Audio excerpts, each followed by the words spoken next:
Hi everyone, welcome back. So in this video we'll be continuing our relational algebra and we'll be looking at some operators. So the first one that I want to look at is the union operator, and in the previous video we looked at joins, which basically you can say that they join two relations horizontally, meaning that the attributes get joined.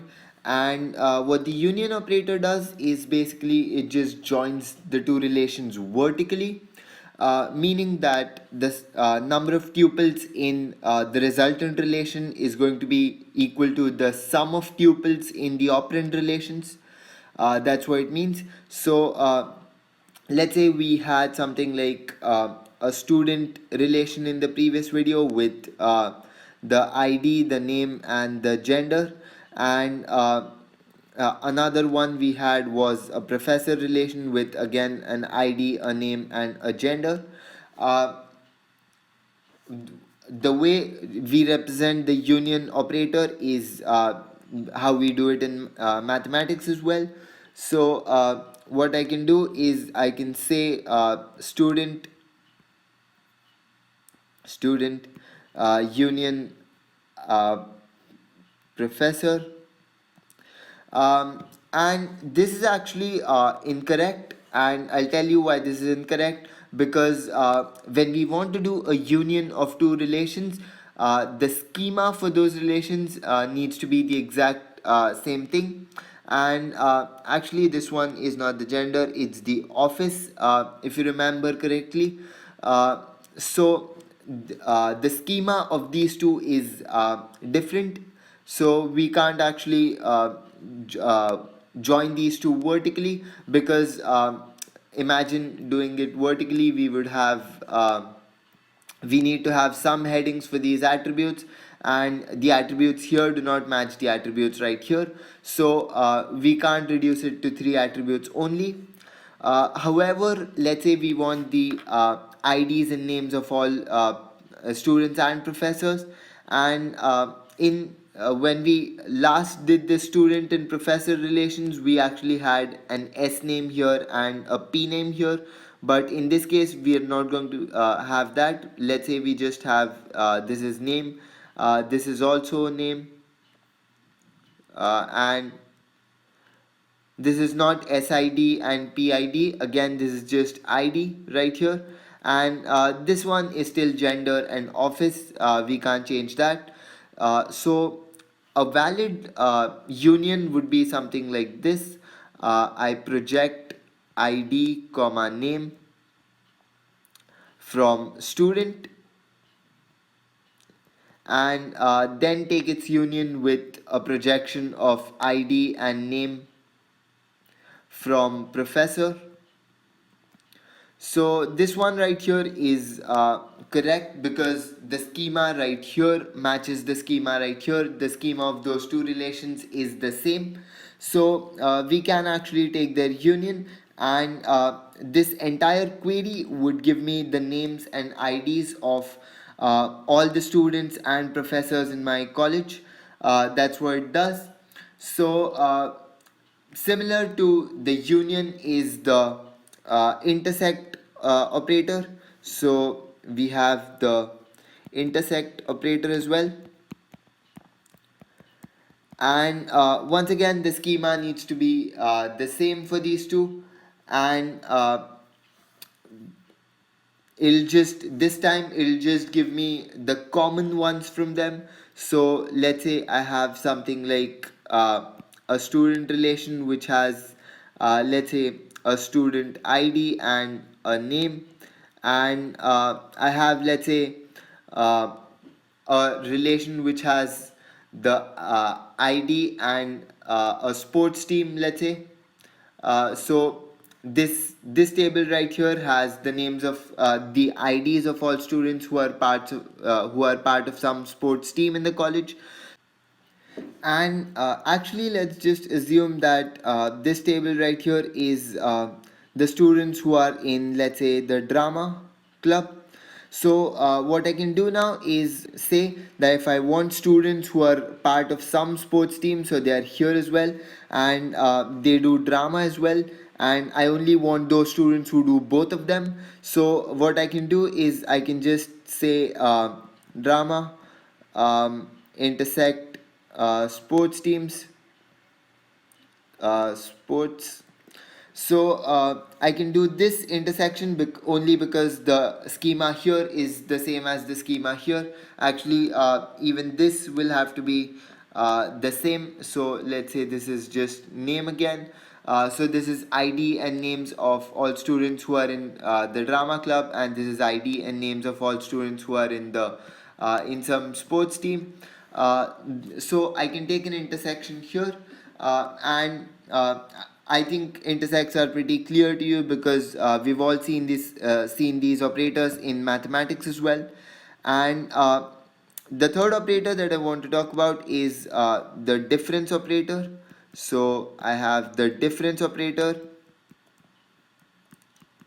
and what the difference operator says is, let's say I want something like, I want all the names of all students who are not in any sports team. So what I can do is I can say student, actually I would have to project the ID and name of the student.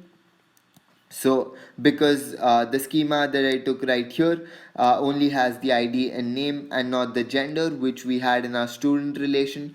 So I've got ID and name here, project ID and name from student, minus the sports.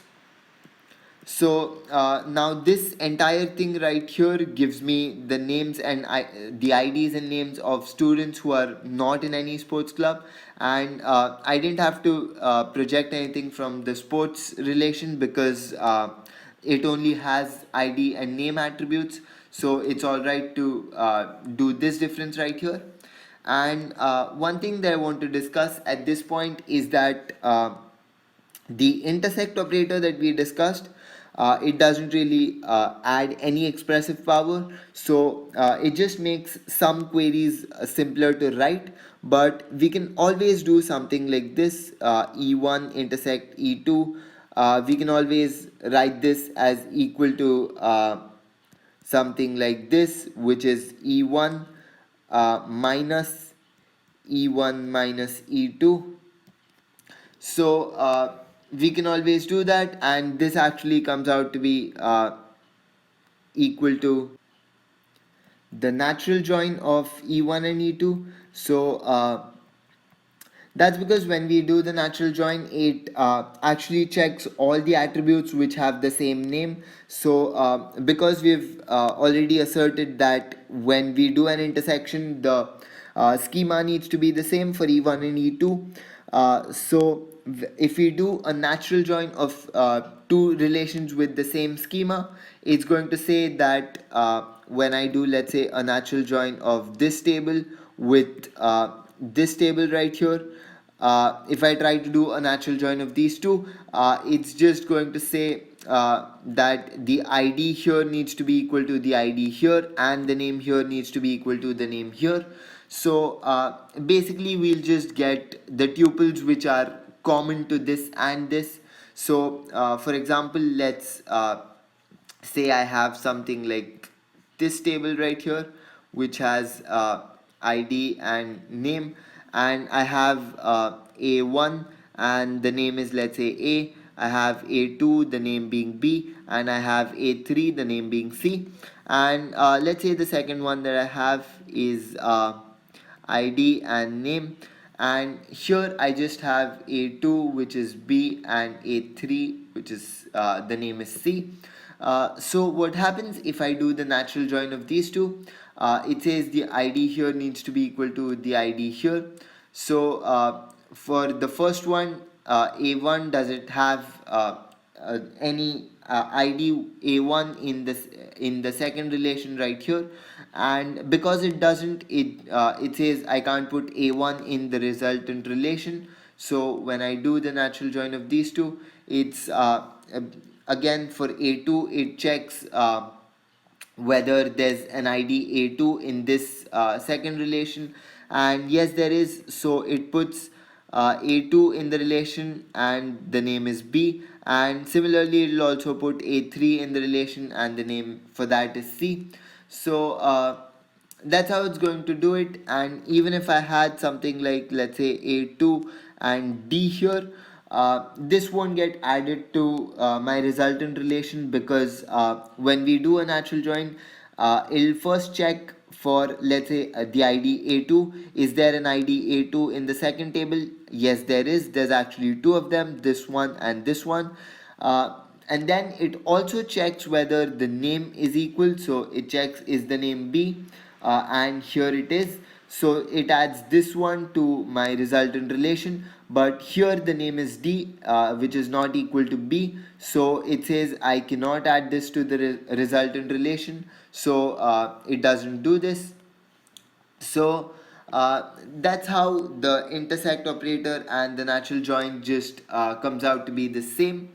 So we say that the intersect operator doesn't add any expressive power, so we can always express what could be expressed with an intersect operator, we can always express it with some other operators that we've got. So these are the operators that I wanted to discuss, and there's still some relational algebra left, but before we do that, I think it'll be better to see the SQL equivalent of all of this that we've done. We are going to be looking at joins and all of these operators as well. So I'll see you there.